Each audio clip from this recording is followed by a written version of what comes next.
자, 오늘 함께 나눌 말씀의 제목은 왜 길을 예비하는 것일까입니다. 세례 요한에 관한 이야기가 오늘 본문이에요. 그죠? 오늘은 대림절 두 번째 주일입니다. 대림절의 의미가 뭐냐? 기다릴 때와 임하다임. 그래서 메시아의 강림을 기다리는 절기이고, 이 절기에 우리는 이 땅에 오신 주님을 기념하면서 다시 오실 주님을 기대하며 기다리는 이 절기가 바로 대림절입니다. 그리고 이 기다림은 약속하신 그 약속을 이루신 신실하신 하나님의 그 약속 가운데 소망을 얻게 하는 은혜 또한 있습니다. 이스라엘 백성들은 아주 오랫동안 메시아를 기다렸어요. 그런데 때가 되어 하나님은 당신의 뜻을 이루셨고, 이 이루심의 시작을 오늘 본문이 알리고 있는 것입니다. 즉 세례 요한의 등장이고 아주 중요한 본문이 오늘 본문입니다. 왜냐하면 구약의 계시와 신약의 계시를 이어주는 역할을 하고 있기 때문에 그래요. 그리고 구약의 마지막 성경 뭐예요? 말라기서 3장과 4장에 메시아가 임하기에 앞서서 그분의 사자가 와서 길을 예비할 것을 예언하고 있는데, 그 사자가 바로 세례 요한이기 때문에 엘리야의 심정과 그 능력으로 나타난 이 사람이 어떻게 태어나게 되었는지를 말씀하고 있기 때문에 그렇습니다. 오늘 본문을 딱 보면, 오늘 본문의 시작은요, 나이 많은 한 제사장 부부에게 하나님의 뜻을 하나님께서 이루신 것을 보여주면서 시작하고 있습니다. 자신들이요 늙었다고 표현하는 이들이 하나님께서 천사를 보내서 이 천사를 통해 세례 요한이 잉태하게 될 것이라는 이 소식을 듣게 되고, 그의 사역이 어떻게 될 것이라는 이 사역의 이야기를 듣게 되는 것이 오늘 우리가 읽은 본문이라는 얘기입니다. 그러면서 또한 중요한 것은 뭐냐? 마리아가 예수님의 태를 고지받는 그 과정에서 중요한 역할을 이들이 하고 있다는 것이고, 마리아의 잉태 이후에도 이 부부가 마리아의 삶을 향한 위로자가 되고 지지자가 되었다는 것을 담고 있는 것입니다. 그래서 세례 요한에 잉태되고 탄생이 되는 이 과정 그 자체가요, 이미 예수님의 길을 예비하는 역할을 하고 있어요. 그렇기 때문에 다른 복음서에는 세례 요한을 광야에서 바로 시작하는, 이것을 등장시켜서 주의 길을 예비하였다고 시작하지만, 누가는요 근원부터, 그렇게 꺼내요. 근원부터 자세히 미루어 살핀이라면서 이 문구를 꺼내면서 세례 요한의 수태부터 탄생까지의 여정을 담고 있는데요. 얼마 동안 담고 있냐면 무려 80절에 이르기까지 이 내용을 담고 있습니다. 무슨 얘기냐? 그만큼 중요하다 얘기예요. 오늘은 우리가 25절까지만 나누게 되는데, 이 말씀을 나눌 때 성령 하나님께서 큰 은혜를 우리에게 주시리라 믿습니다. 저는 그게 네 가지만 우리 같이 생각해 보고자 해요. 첫째는 뭐냐? 오늘 본문의 시작이 뭐냐? 바로 세례 요한의 아버지와 어머니가 누구였는지를 밝히고 있습니다. 5절에서 6절을 봐요.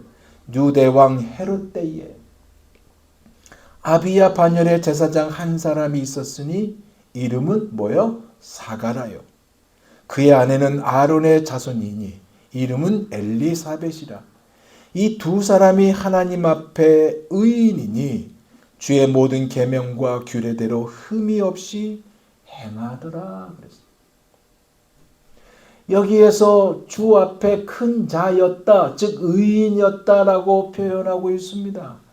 이 단어는요, 노아를 가리킨 단어, 그리고 이들에게 가리킨 단어예요. 굉장히 중요한 겁니다. 무슨 얘기냐? 당시에요, 경건을 이야기한 사람은 많았습니다. 경건은 이렇게 해야 된다, 경건의 모습은 이 모습이다라고 이야기한 사람은 너무나 많았어요. 그렇지만 경건을 실천하는 사람은 많지 않았던 이 시대에서 이들이 의인의 삶을 살고자 노력했다는 이야기입니다. 그리고 또한 중요한 단어가 나오는데 그것이 뭐냐? 아비야 반열에 속한 제사장이라는 단어입니다. 이 단어가요, 너무나도 아주 중요한 단어예요. 왜 중요하냐면 이 조직을 누가 만들었냐? 다윗이 만들었어요. 다윗이요, 왕 때 성전 건축을 준비하는데 이 성전 건축 준비와 함께 성전에서 일할, 성직에 임할 레위 사람들을 분류했습니다. 그래서 제사장들을 24반열로 조직을 했어요. 누가요? 다윗이요. 이것을 조직할 때 그냥 뽑은 게 아니라 제비를 뽑았어요. 제비를 뽑았는데 엘리야살 가문에서 16족장이 나왔고 이다말 가문에서 8족장이 나왔어요. 그래서 도합 24족장, 24족장이 24반열의 책임자, 즉 우두머리가 되게 하여서 이 직무를 감당하도록 했습니다. 아비야 반열이라고 했어요. 이 아비야 반열은 24반열 중에서 8번째 해당한 제8반자 차에 해당되는 부분입니다. 초대가 누구였냐? 모세였어요. 그때가 광야시대 아닙니까? 모세가 했고 그 일을 순서대로 계속하면서 신약시대까지 유지되도록 했는데 8절에 보니까 뭐라고 그랬어요? 마침 사가랴가 그 반열의 차례대로 제사장의 직무를 하나님 앞에 행할세라고 기록되어 있고, 그리고 9절에 제사장의 전례에 따라 제비를 뽑아 주의 성소에 들어가 분향하고 그랬어요. 이게 뭐냐? 이전에 있던 사례, 즉 늘 하던 대로 평소처럼 제비를 뽑아 성소에 들어갔다.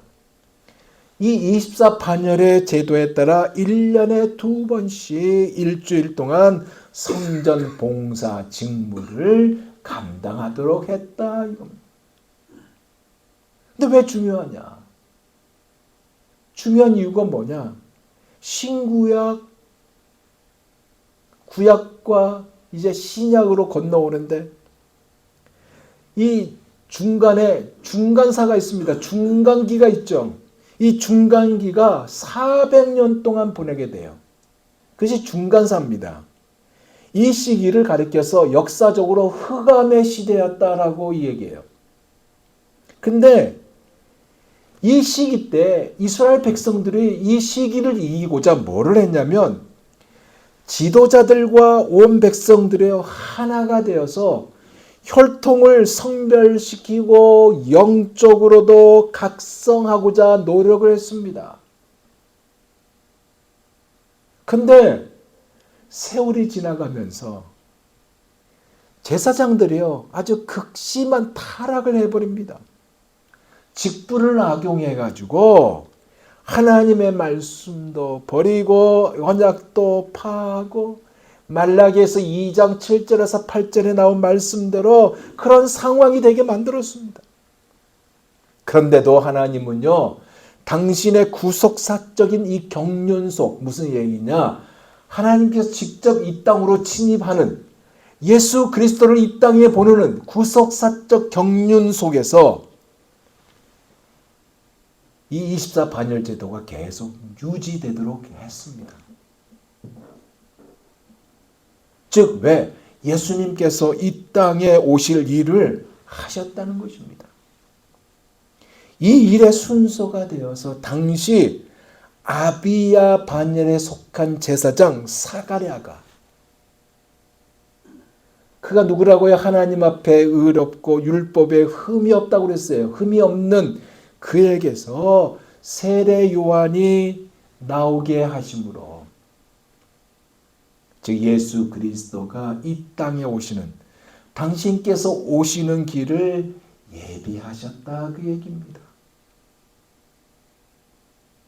흥미로운 것은요, 그가 하나님 앞에서 의인으로 열심히 자신의 제사장으로서의 직무를 최선을 다했는데 자식이 없잖아요. 자식이 없는 그 어려운 상황에 영향을 받을 텐데 그 영향을 받지 않고 성전에서 분향하는 영광의 순간, 천사가 나타나 말을 못하게 하는 벙어리가 되는 이 상황에서도 끝까지 직무를 감당하는 성실한 자였다, 이 얘기예요. 그래서 그런 아버지를 보고 자란 세례 요한도 광야에서 자신의 직무를 끝까지 감당하였지 않았을까라는 생각을 가져봅니다. 두 번째로 뭐냐?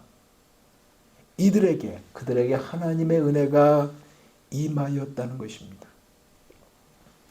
오늘 본문에 보면 그의 어머니, 세례 요한의 어머니 엘리사벳이 나와요.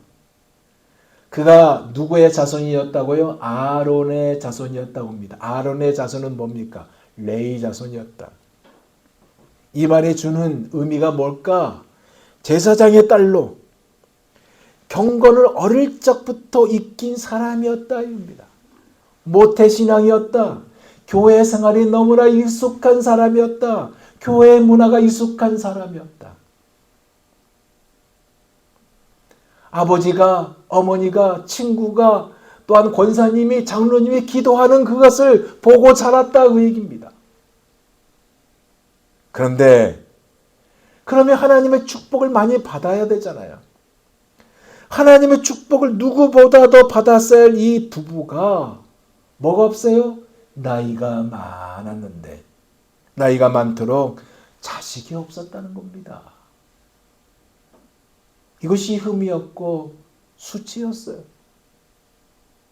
누구는 하나님의 징계로까지 간주를 했습니다.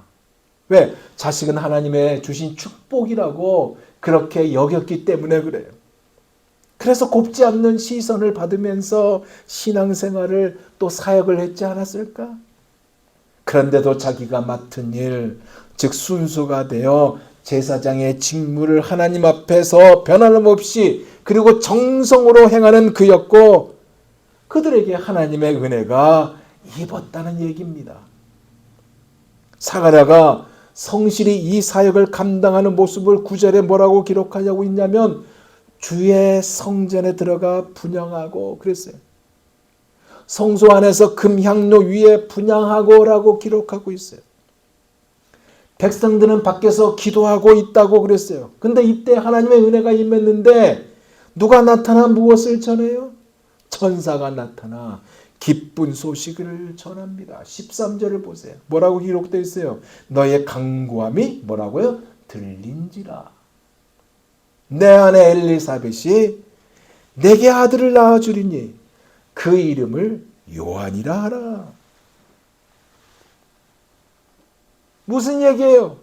하나님의 축복을 천사를 통해서 전해받았어요.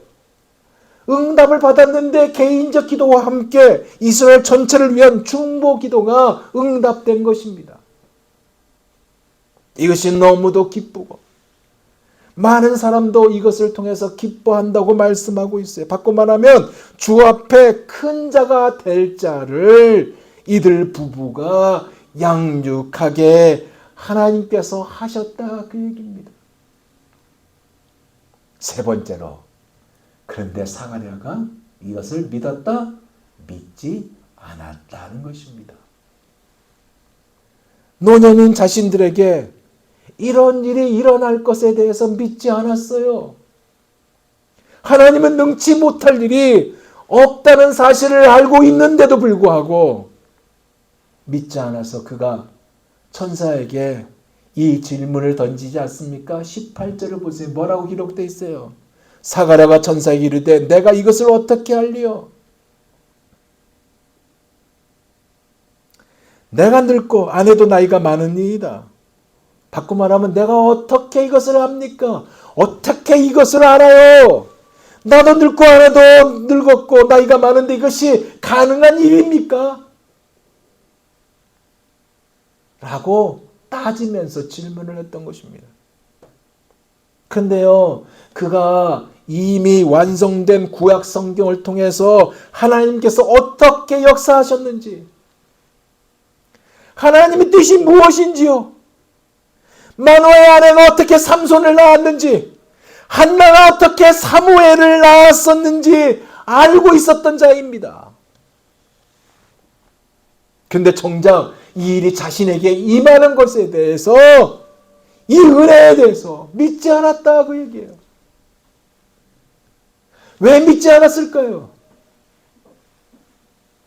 믿음이 없었어요? 그렇지 않았을 것입니다. 노년 때문에요? 물론 오늘 말씀에 노년이기 때문에 그 답을, 그 질문을 꺼내고 있죠. 근데 말씀을 준비하면서 저는 어쩌면 16절에서 17절의 이 말씀도 한 몫을 했지 않았을까라는 생각을 가져봤습니다. 16절에 17절 말씀, 이 말씀이에요. 이스라엘 자손을 주 곧 그들의 하나님께로 많이 돌아오게 하겠습니다. 그가 또 엘리야의 심령과 능력으로 주 앞에 먼저 와서 아버지의 마음을 자식에게 거스리는 자를 의인의 슬기에 돌아오게 하고 주를 위하여 세운 백성을 준비하라. 무슨 얘기냐? 나실인 즉 구별된 삶을 산다는 거 그 앞에 나왔지만 좋지만 이것에 대해서 부담이 있었을 것이고 태어난 아이가 자신의 대를 이어주기를 원하는 부모의 마음이 있는데 그것이 아닌 이것에 대한 부담이 있어서 그렇지 않았나라는 생각을 가져봤다는 것입니다. 특히 이스라엘 자손을 주 곧 그들의 하나님께로 많이 돌아오게 하겠습니다는 이 부분이 많은 부담으로 찾아왔다. 생각해 보세요. 여러분이 열심히 여러분의 자녀를 키웠습니다. 중학교도 나오고 고등학교도 나오고 대학교도 졸업했습니다. 좋은 직장, 좋은 대학 나왔으니까 최소한 월가에서 일했으면 좋겠다라는 생각을 가진 것이 부모의 마음이에요. 근데 이 아이가 아빠, 저 아프리카 선교사로 갈게요. 라는 이야기 들었을 때 왜 아프리카 선교사요? 라는 질문이 안 나겠어요? 내 하나 목사님의 딸이요. 미국에서 공부하고 한국에 들어갔습니다. 그 딸이 어떤 딸이냐? 어릴 때부터 미국에서 공부했기 때문에 삼강 오륜에 대해서 이야기하라니까 학교에서 그 문제에 어떻게 답을 한지 아세요? 고등학교 때? 삼강? 한강, 낙동강, 영산강인가? 오륜? 아, 올림픽인가? 그래서 세 강에서 올림픽 하는 거다 그렇게 답을 했던 아이입니다. 근데 그 아이가 한동대를 졸업했습니다. 한동대를 졸업하고 아빠가 목사니까 목사 앞에서 한동대를 졸업했으니까 좋은 직장, 좋은 남편 만나서 결혼하기를 원하는 게 아빠의 마음인데 그 아이가 아빠, 저 아프리카 선교사로 갈게요. 그 이야기를 할 때 가슴이 미어 터졌다고 그랬습니다. 왜 하필이면 너냐? 왜 선교사야? 선교사 되면 좋죠. 다른 사람들에게 와 선교사 되세요. 선교사 되세요. 근데 우리 아이는 안 돼요. 이게 정답이거든요.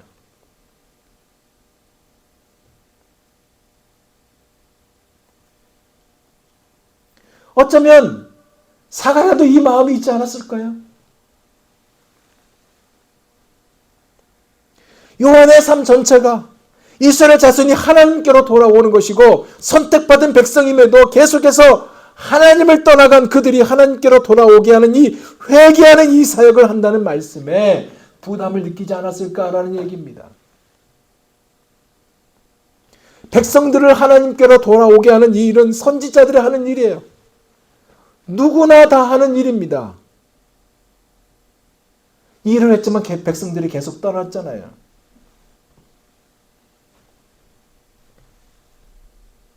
아들이 이 일을 할 때 이것이 용납이 됐겠냐 이 얘기입니다.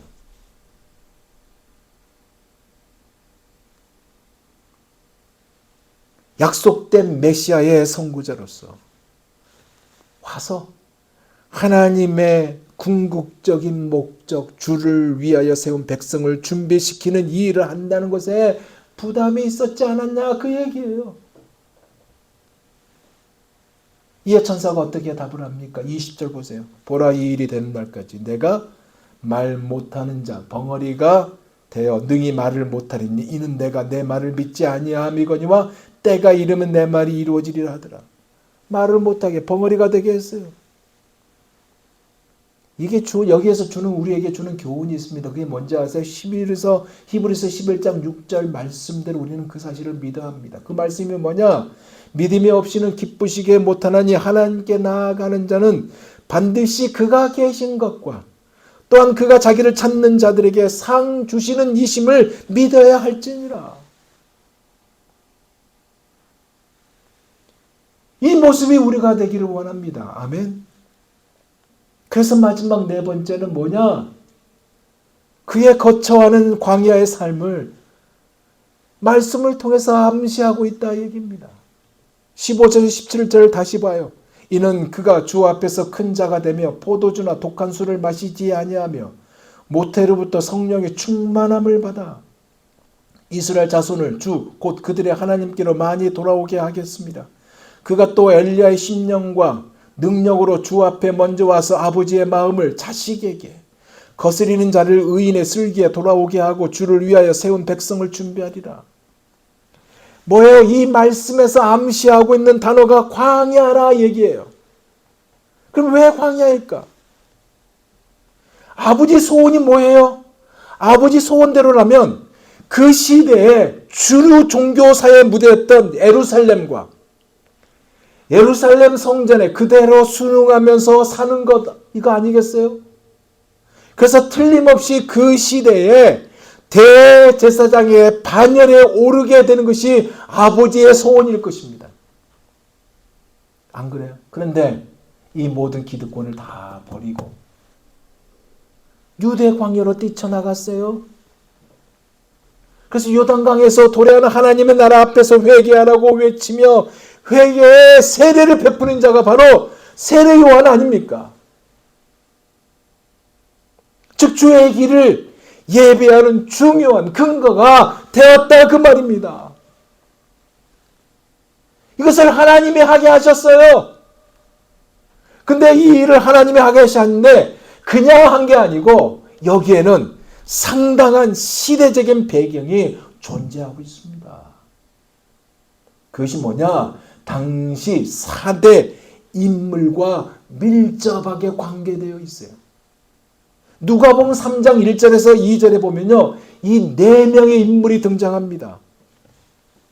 이 4명은 결국 무엇을 가리키냐? 이 시대의 상황을 가리킵니다. 들어보세요. 티베리우스 황제, 즉 디베로 황제가 통치하던 제15년에 본디오 빌라도가 유다의 총독으로 헤롯 안티파스가 분봉왕으로 한편 안나스와 가야바가 유대 종교 예루살렘 성전의 대제사장으로 있었을 때에 하나님의 말씀이 광야에서 사간의 아들 요한에게 왔다. 누구를 이야기하고 있어요? 로마 황제 디베로, 그리고 이스라엘에 파견된 로마 총독 빌라도, 그리고 갈릴리 지역을 통할하는 분봉왕 헤롯 안티파스, 그리고 당시 예루살렘 종교의 실권자 대제사장 안나스와 가야바. 이들의 별명이 뭔지 아세요? 이들을 가리켜서 악인 4인방이라고 합니다. 왜냐? 이들이여 정치적으로 매우 악한 자들이었고 그 시대 로마 제국과 로마 제국의 변방인 식민지인 이스라엘의 땅을 주름 잡고 있는 이들이었기 때문에 그렇습니다. 근데 이 시대에 하나님께서는요, 그 시대와 인류 역사의 분기점을 알리는 인물로 사용하시고자 이 세례 요한이 탄생되게 했어요. 그래서 주 앞에 큰 자, 포도주나 독한 술을 마시지 아니한 자, 즉 나신이로 살게 하였고, 모태로부터 성령에 충만하여 성령의 사람으로 성령의 인도함을 받게 했고, 이스라엘 자손을 주 곧 그들의 하나님께로 많이 돌아오게 하는 자, 하나님의 마음을 담은 사역을 하게 했다는 것이고, 엘리야의 심령과 능력으로 주 앞에 먼저 와서 아버지의 마음을 자식에게, 거스린 자를 의인의 슬기에 돌아오게 하고 주를 위해 세운 백성을 준비한 자, 이런 자가 그들과 호흡하면서 그들의 권력과 영향력 아래 숨을 쉬면서 하나님의 말씀을 펼칠 수 있었겠습니까? 없었죠. 그렇기에 유대 광야로 나가게 했다는 것입니다. 유대 광야 저도 가봤어요. 황량합니다. 근데 광야라는 이 단어가 히브리어로 어떤 단어냐면 미드바르거든요. 근데 이 미드바르는 어디서 온지 아세요? 드바르에서 왔어요. 다바르. 근데 이 의미가 뭔지 아세요? 말씀이라는 의미입니다. 말씀. 하나님의 말씀의 의미예요. 그러니까 이 미드바르는 이 단어 광야가 디바르에서 왔어요. 말씀이 있는 곳. 복잡한 정치 공학이 통하고 불의가 난무하고 수단과 방법을 가리지 않는 정치 환경에 판을 치는 이곳이 아닌 겨자씨 하늘이 떨어져 자라가지고 공중의 새들이 깃들이는 이곳, 하나님의 말씀을 듣고자 했던 사람들이 그곳에서 광야에 외치는 소리를 듣도록 했고, 하나님 나라의 도래 앞에 돌이키게 하는 회개의 세례를 베풀었고, 그가 닦은 새로운 길, 새로운 신장로로 하나님의 나라를 이 땅에 가져오신 예수 그리스도, 살아계신 하나님의 관심사를 열었다, 그 얘기입니다. 이것이 오늘 본문에 담긴 전체의 의미요 내용들이에요. 이제 말씀을 맺겠습니다. 사랑하는 여러분, 세례 요한은요, 메시아가 오실 때 사람들의 마음을 하나님께로, 아버지께로 돌이키게 하였습니다. 주님의 오심을, 그리고 그의 통치하심을 받을 준비가 되게 했다, 이 얘기입니다.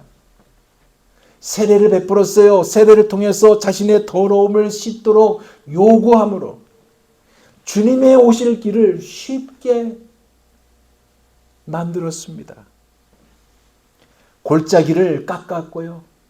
큰 산과 작은 산을 메웠고요. 굽은 길을 곱게 하여 험한 길을 평탄하게 만들었습니다. 즉 영원히 죽을 수밖에 없는 우리를 위해 하나님께서 이 땅에 오신 이 엄청난 역사를 세례 요한이 예비했던 것이고 알렸던 것이고, 죄로 말미암아 하나님과 단절된 것을 밝힘으로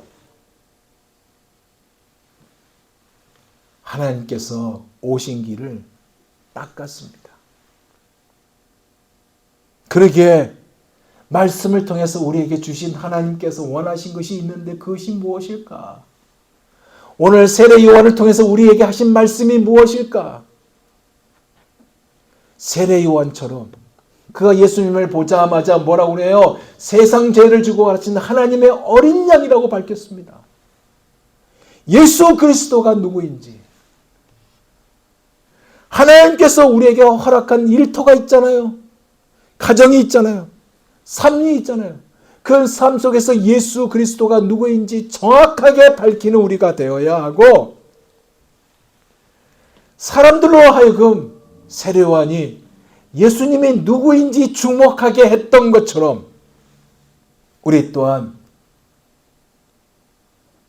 우리의 삶을 통해서 사람들이 그리스도를 주목하게 하는 삶을 살아야 한다는 것입니다.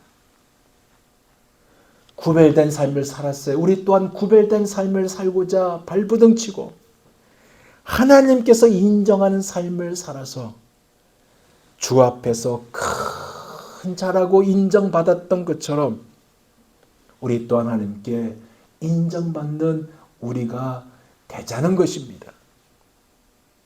이 은혜가 이번 한 주간도 넘쳐나시기를 예수 그리스도 이름으로 축원드립니다. 아멘. 기도하겠습니다.